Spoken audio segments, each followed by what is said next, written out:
Hello, everybody, and welcome back to another episode of the PowettPlay Podcast. It's me, John, and Shannon. As always, I'm joined by Kieran Powell. How are you, Kai? Not feeling too well, a bit of headache, but surviving. How are you? Yeah, not too bad. It's been a whirlwind over 10 days. I'm now a father. So if anyone sees the bags under my eyes, that might answer a few questions. But yeah, it's been a crazy 10 days. You look like a father that's not slept from since. Yeah, let's just say we're not getting the 8 hours quota I was probably getting once before. There you go. Exactly. Exactly. But we're going to look at obviously the T20s that have been, and then we'll look towards the ODI series. It starts Friday, I believe, isn't it? Was it? Yeah, Yeah. yeah. So obviously, again, I think it's disappointing. The three very winnable games where you've got to build a bit of momentum. What are your thoughts? I think it's obviously not great. Um, you don't sort of want to continue to obviously dishearten the players, No. because that's obviously the first thing that most people would do. I think what's going to be interesting is after this ODI series and there being a big break with the CPL and all that stuff before the tour of India. I think it's going to be an interesting time in terms of what happens with that emergency meeting Yeah. and what are next steps taken, because I think Yeah. it's clear that the white ball teams have sort of gone into disarray, for whatever reason. The test team, obviously, Sammy's come in and made wholesale changes Yeah. before sort of assessing what was happening. And so it looks as though things are pretty much all over the place at this point in time. So Yeah. um, I think I mean, again, something that's probably definitely has to change is Sammy being the only selector. Yeah. As well. I think that there needs to be a selection panel, Yeah. with a head selector, Yeah. maybe two or three selectors with the coach and the captain having an input, Yeah. as opposed to how it currently is. But what's happening right now is unsustainable. No. So I think that's definitely a change I expect to see. Yeah. I think I expect to see separation of roles as well, whether it be Sammy goes back to focusing on the white ball team, or maybe they put him to stick with the red ball team and bring someone in for white ball cricket, because it seems as though um, there's a lot of disunity in the white ball setup as well. Like, a lot of guys don't seem to be happy with a lot of recent decisions that have been made. And you could tell that by the way that the cricket's being played. Yeah. So, whilst I think white ball coaching may be more towards Sammy's forte, I don't think that the environment anymore. Sometimes like Yeah. Gut players feeling with it can, and how, yeah. yeah, players can sort of like want a different environment. Yeah. Seems as though that's the case. With you saying that, would you, if you was had to pick for one of them to Sammy to stay either red ball or white ball, you would choose for him to go with the white ball, stay with the white ball team? Is that what you're saying? I think that would probably be his better fit. Yeah. But whether the players in and around that white ball team Yeah. necessarily want him to be the coach anymore is a Yeah. completely different situation unto itself. And so, Yeah. whilst that may be his better fit, I don't know how tenable or how sustainable that may be. Yeah. Any Yeah. How long do you give it going into this World Cup? Well, again, that's why catch 22 kind of thing, because you don't want to go and make wholesale changes again now Yeah. with the World Cup 6 months away, but Yeah. you don't want to not make a change and then miss an opportunity as well, Yeah. because after the CPL, I think it's a situation where the West Indies T20 team needs to be settled. Even if you're trying new guys, those are guys that you have to plan Yeah. to be taking to the World Cup as well, and you're getting as much game time into them as possible. Yeah. So I've been stressing that this whole analytics thing, I'm not necessarily a big fan of, because again with Pakistan we've seen left arm spinners, for example, get Yeah. all left hand batters out, whereas we've seen games where Gudakesh Modi didn't bowl at all No. because two left-handers were at the crease. Yeah. So that's something I'm not a fan of. No. Also, from the West Indies standpoint, in terms of batting, I think that there needs to be like a set batting order. West Indian players generally, when they go to T20 leagues, are seen as hitters, Yeah. finishers. Most of them play the exact same role. So this left, right combination thing that the West Indies team seem to try and go for, it doesn't work. These guys need stability because most of them don't get the opportunity to bat in these positions consistently because there's Yeah. more franchise cricket than international cricket played. So Yeah. they need to have some stability in positions. And this is not just one day cricket, 20 over cricket. This is across the board. I think it's funny because you look at the bowling unit, for example, and it's like it's very much everyone knows what's coming because What should we even though discuss it? even though they went away from the norm with Akil Hussain opening and Jason Holder opening, they reverted back to the norm by the end Yeah. of the Pakistan series. Yeah. So why can't you have a structured batting lineup as well if the bowling lineup is That's so so stuck in stone? I exactly. don't understand it for the life of me, and that will No. give you a better chance. I mean, you look at someone like a Sherfane Rutherford the other day batting at number 4. You look at Sherfane Rutherford's IPL recent stint, he batted at number 4. You listen to some interviews he's had stating that he wants opportunities to prove that he can bat and he's not just a hitter. You look at his ODI numbers where he gets a chance to bat. He's someone that wants to bat time. He's Of someone course that it is. just Yeah. obviously he can come in and hit, but he prefers to come in now and have the opportunity to impact a game. So Yeah. you look at players like that and understand the roles that they could play, and you sort of mix and match them into positions that, holistically long term could benefit West Indies. Would you have been against him opening when they had with the issue with the opening? Would you have slipped him there potentially? No, no, I wouldn't put him to open. I No. think I'm just Sherfane thinking when they had Rutherford the would issue, be. obviously with the injuries, whether you thought, whether he could go out there at the top of the order, Mm, for instance. I think Sherfane Rutherford should be number. Well, Shimron Hetmyer obviously isn't available. No, Um, but I think for me, Sherfane Rutherford should be either number 4 or number 5 at the lowest. leave it at Uh, that. him and Hetmeyer, whichever way they want to go, but those should be numbers 4 and 5. With with the CPL starting, I think it's 10, 11 days time. Do you think anybody outside of the pitch at the minute can go in the CPL and put their hand right up there to be selected in the next T20 squad? Or do you think that this group of players that they've got is something they're going to stick with? I think for the most part they're gonna stick with these guys because it's gonna be interesting to use CPL as a measuring stick again for me.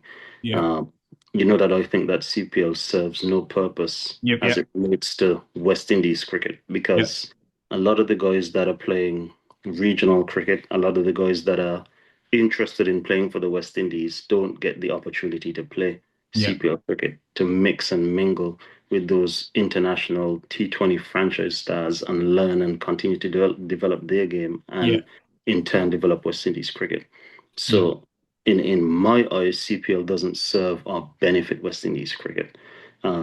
Is there a chance for somebody to put their hand up?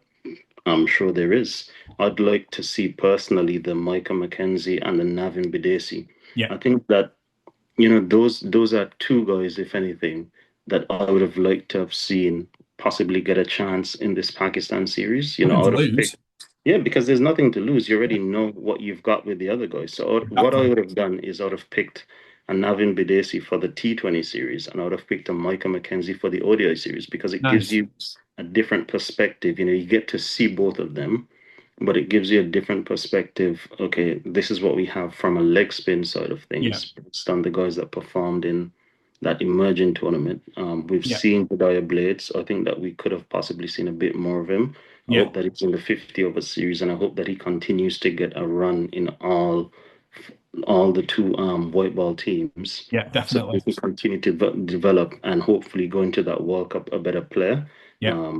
I think that working with someone like a Ravi Rampal as well should do him well in terms of helping him to swing the ball and his approach to bowling in white ball cricket. Yeah, So those are things that I think that will benefit him. But from a batting standpoint, I don't know that there are, I guess, too many other alternatives out there. I think what they need to do is get their guys, the current group of guys, in a good frame of mind, fit, and firing, because obviously we've seen a few guys pulling up with a few injuries. So first of all, you need to make sure that you have your guys fit, which is the most important. Your best ability is availability. And once they're fit, then you can sort of pick what you want your top six, your top seven to be, and back those guys going home. I think for me right now, if they can't get Evan Lewis fit, then it would be Shea Hope and Brandon King opening the batting in that T20 World Cup. You've also got Rovman Powell, Shimron Hetmyer, Sherfane Rutherford.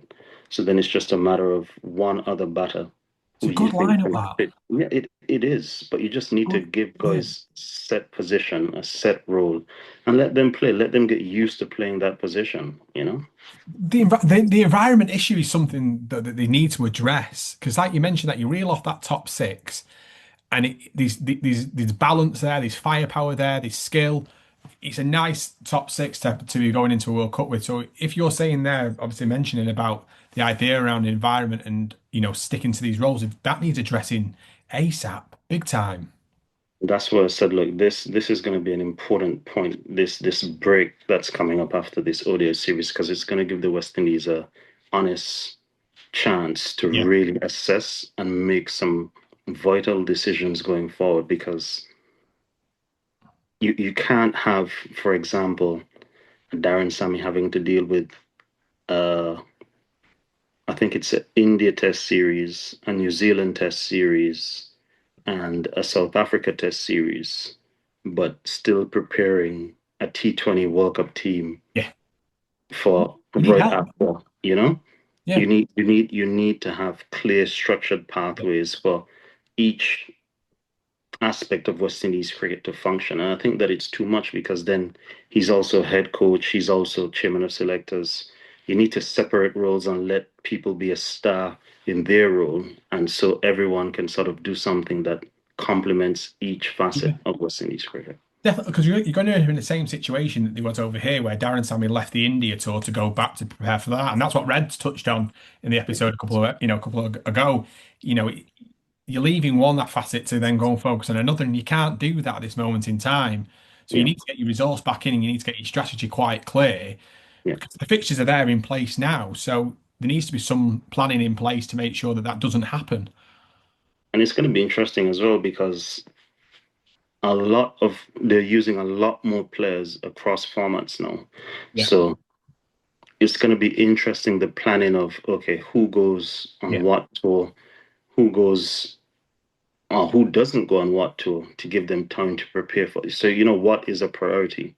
Well, um you've seen an Alec Athens come back in and score 60 odd. We both agreed that he needed to be dropped, but not for the same reasons that the head coach said that he needed to be well, dropped. We felt as though like it needed to be a wake up call, and as opposed to the coach saying that he doesn't want guys averaging 25 or whatever he said.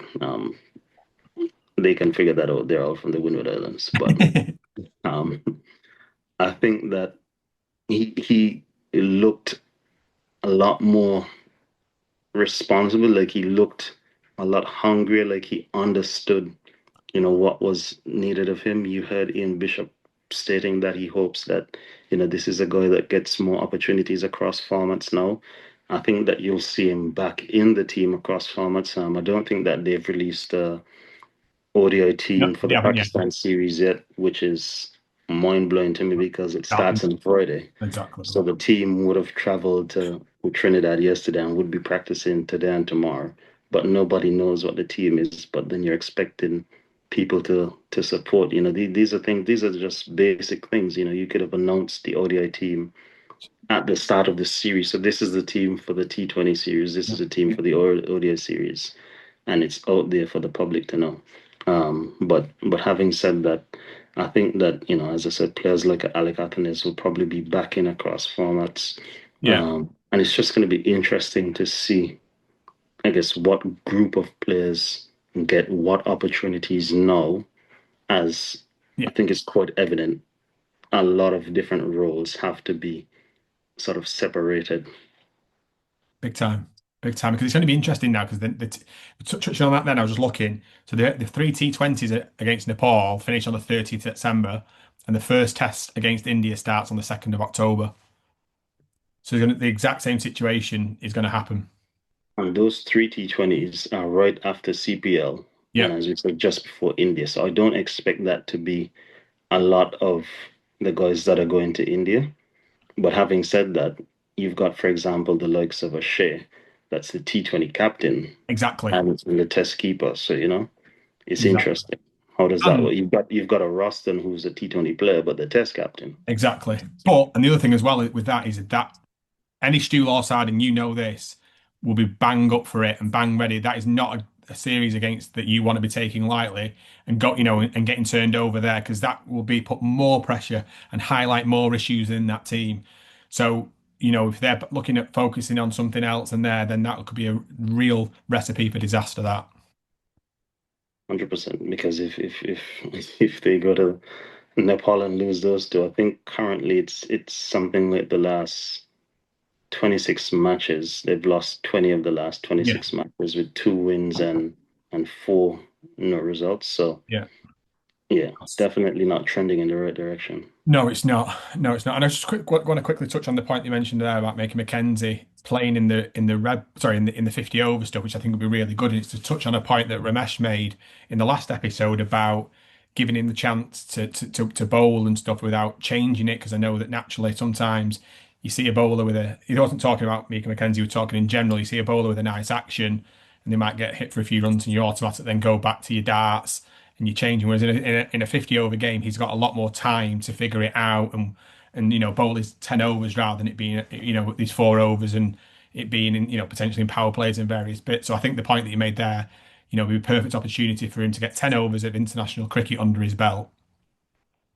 I think it's important to understand how to captain spin bowlers as well. It's not Big time. necessarily the easiest thing. I mean, Big time. you would know that for sure. Like thinking of let's just take it back to club cricket here. Massively.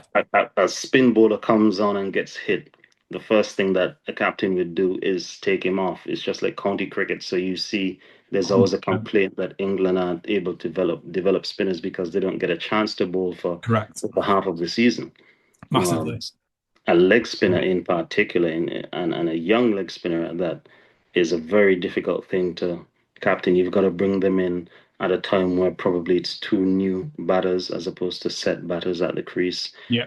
You've got to try and get them in early so they don't lose confidence where you think that you're bringing them on late when, the ball's already soft. They can't get as much spin, bounce, Yeah. drift, all these other things. So it's something that takes time. It's something that takes understanding. And I think that, you know, lack of understanding how to captain spin bowlers, for example, has Massively. been an impact on Gudakesh Moti in particular. Yeah. Because you can see that this was a guy that 12, 18 months ago was absolutely destroying all formats of cricket. But, he comes on and he probably doesn't start as well now, or, because he's not feeling that support. He's not feeling that level of comfort, that level of backing that Yeah. regardless of what happens, we've got you. He's more tense. You can see that he's rushing through his action and you're not getting the same results from him as before. Massively. Whereas, somebody like a Akil Hussein or Jamal Warrican seem to have more backing from Yeah. those captains. And so you see those guys being able to perform a bit better than what you're getting from Gurukesh Modi, who to me is probably the better of the three spin bowling options. Yeah. But it's just, and mind you, I'm good friends with all three of them, so I'm not picking any sides here, but I'm just talking strictly cricket. Yeah. I think that it's clear that there's a lack of support for Gurukesh Modi as opposed to the other two guys. Yeah, it's complete. And the point you made is that I relate to it quite a lot, and it's completely true. I remember at times when I'd feel like I'd end up trying to bowl the ball faster, really. I'd end up trying to get it, the pressure was on as much, and you sort of try and bowl the ball a lot faster. And I always remember one captain I remember bowling a couple of bad balls the other, and he just turned to me and said, "I'm not taking you off. So you're going to have to figure this out because you're not coming off."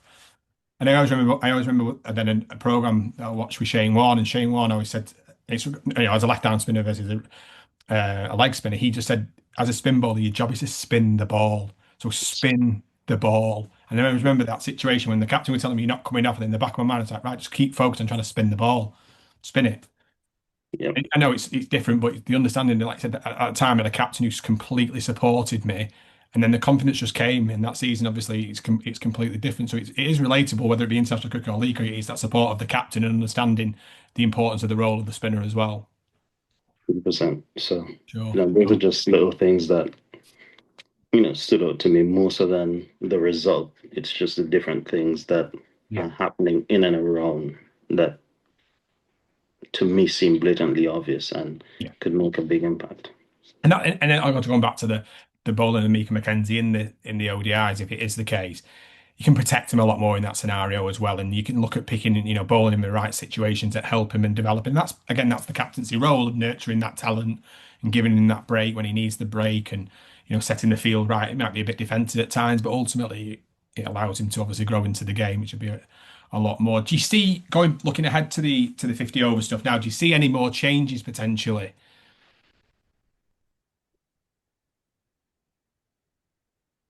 It's interesting because I'm not sure if for example, an Alzari is going to be rested again for that or not.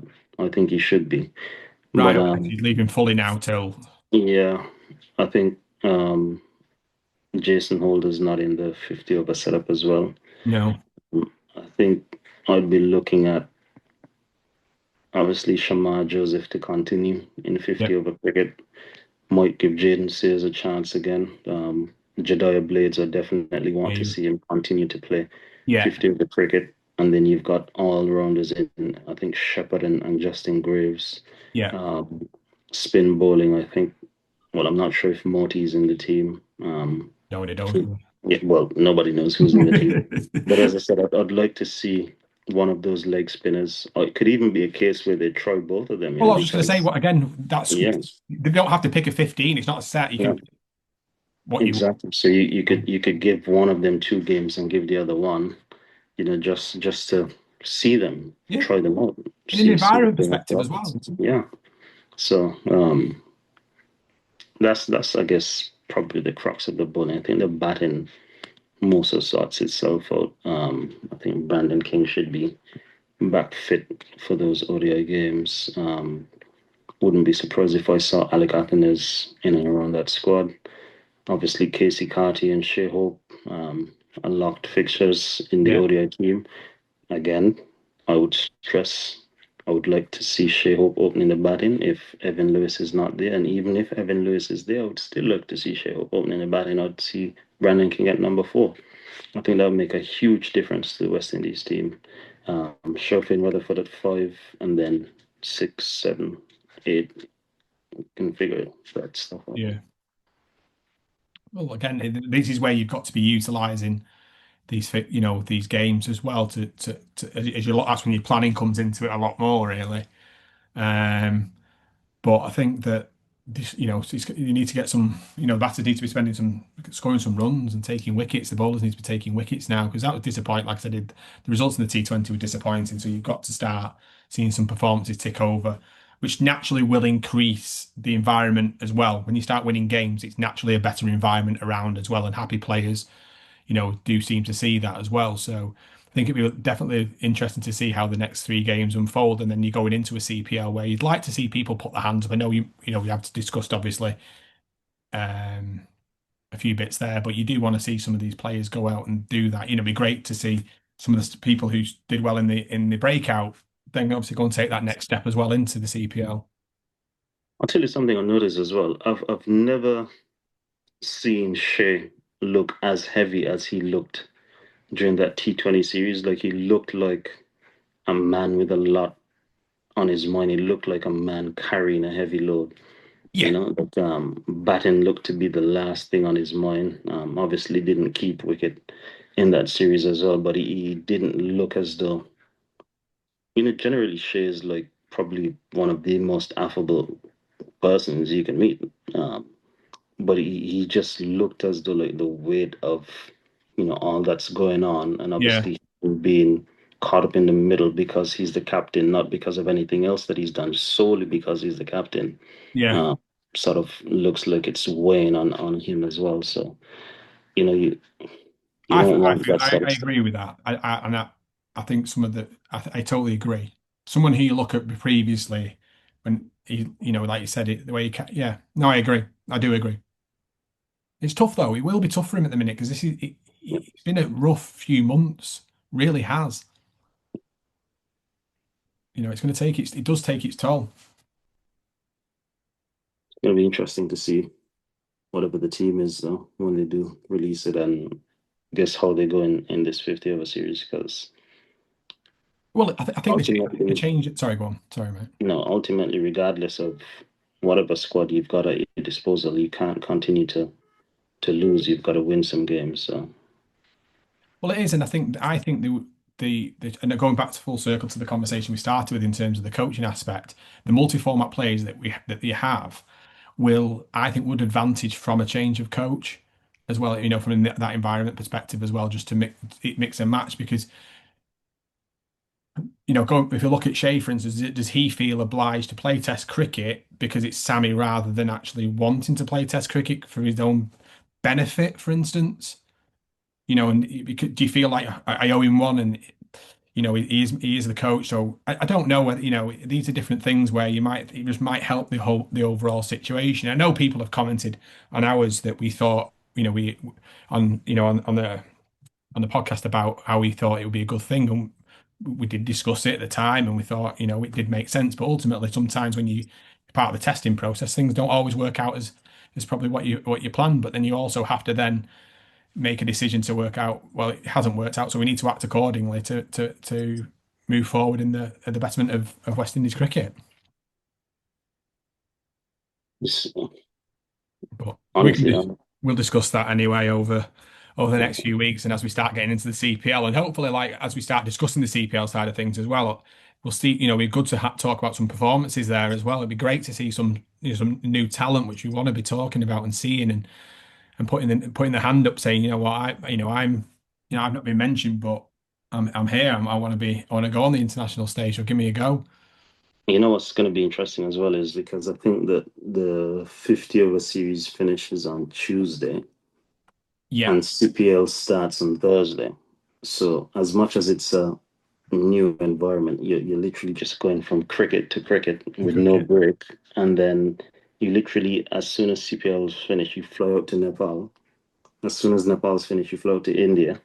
From India, you fly straight to New Zealand. Yeah, You're there until you get home on Boxing Day. So you're talking about having been on tour from Ireland until Boxing Day. It's gonna take a toll. definitely. And they've only got a month before they play South Africa. You back at it again. Well, they've got a series against Afghanistan before they play South Africa. Oh right, okay, I didn't see that. Yeah. But that's when this player management comes into it. You've got to look after that. And you mentioned there about Shea. At some point down the line, that if he's to play in every single one of those fixtures between now and then, there's going to be burnout. There's going to be burnout, and we know, and we've discussed it loads. He's obviously such a key component to the success of Cricket West Indies, so you need to look after him. Period. Period. It's going to be an interesting few months, but Definitely. regardless of all that, ultimately they need to start winning some games. Yeah, definitely. Right. Well, thank you so much. I hope your headache eases.